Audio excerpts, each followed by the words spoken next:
大家好，小米欢迎大家访问频道百米清水。亲爱的观众，收听今天的分享。一个人做人越大气，越容易有钱。菜根谭中写道，处事让一步为高，退步即进步的章本，待人宽一分是福，利人实利己的根基。人生路上，想要成为一个有钱人，做人做事要大气。如果太小气，只能看到眼前的利益，无法有太大的成就。大气是一种良好的品格，更是一种高级的交际方式。大气的人会让人觉得他不会太自私，与之合作，他不会只是想着自己的利益，愿意共享资源，懂得让利，成就他人，也成就自己。有时越是不计较得失，越是能收获更多。大气的人能收获机遇，收获人脉。一个人做人越大气，越有才气，越容易有钱。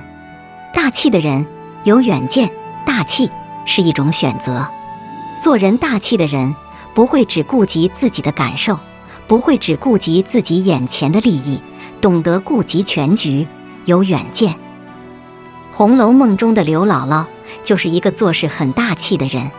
她二进荣国府的时候，陪老太太游大观园，丫头和媳妇们为了讨好老太太，故意让她出丑，不仅让她满头插满鲜花，打扮得很好笑，还故意让她用筷子夹鹌鹑蛋，用很大的碗喝酒。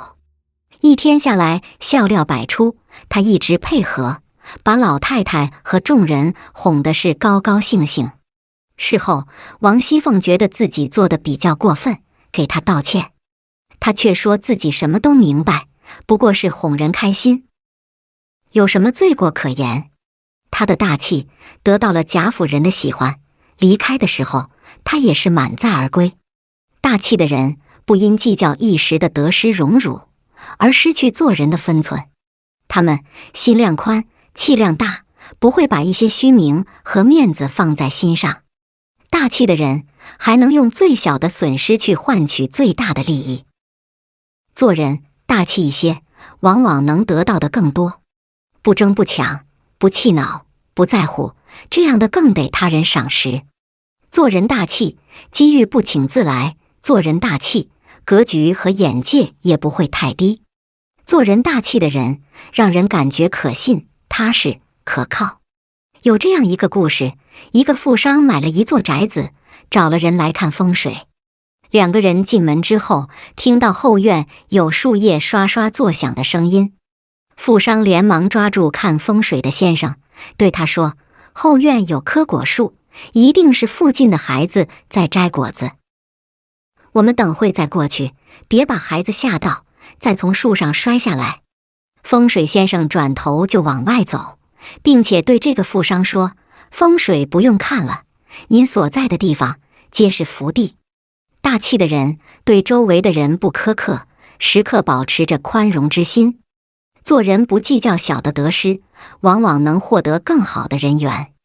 当一个人能与他人相处得越来越和睦，财运自然不会差。做人大气的人能笑对自己遇到的各种境遇，不乱于心，不迷于情，有做人的原则和底线，能让他人给予更多的信任，而且注重自身的修养与德性，不过分计较得失，在乎别人的感受。做人大气的人常常会获得更多的机遇，也能守住自己的财富。大气一点，容易遇贵人。做人大气的人，在面对人际关系中的考验时，很容易过关。因为大气的人不会为了得失而生气，不会因为与他人一点小摩擦就心生怨恨。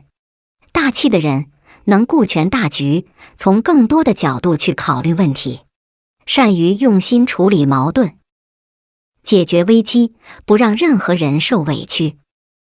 大气的人因为做人做事有分寸，总是更容易交好欣赏他的人，遇到伯乐。大气是一个人成功的必要条件，有舍才会有得。人若是太小气，只能守着一方小天地，为数不多的一点钱，平庸地度日。大气的人在自己获利时，也会将利益分散给身边的人。善于让利的人活得大气，还容易不断遇到贵人，遇到愿意与他合作的人。一个人赚的钱终究是有限的，大气的人能团结所有可以团结的力量，大家一起努力奋斗，才会有康庄大道可走。大气一些，才能碰到更多志同道合的人，才能用自身的力量改变命运，能积累更多的财富。人生路上，一个人做人越大气，越有才气。小窗幽记中写道：荣辱不惊，看庭前花开花落，去留无意，望天上云卷云舒。一个人能把日子过得大气从容，不管是逆境还是顺境，都不会在名利欲望中迷失自我。他们总是能坚定地做好自己的事情，也能越来越成功。大气的人豁达开朗，用积极向上的态度面对一切。与之交往，能感受到他身上的热情，自身有很大的魅力，吸引人靠近。而且大气的人更容易被人信任赏识，容易成为一个团队里不可或缺的骨干力量。人越大气，越能得到更多的福气和财气。一个人有容纳百川的气度，才能成就一番惊天动地的事业。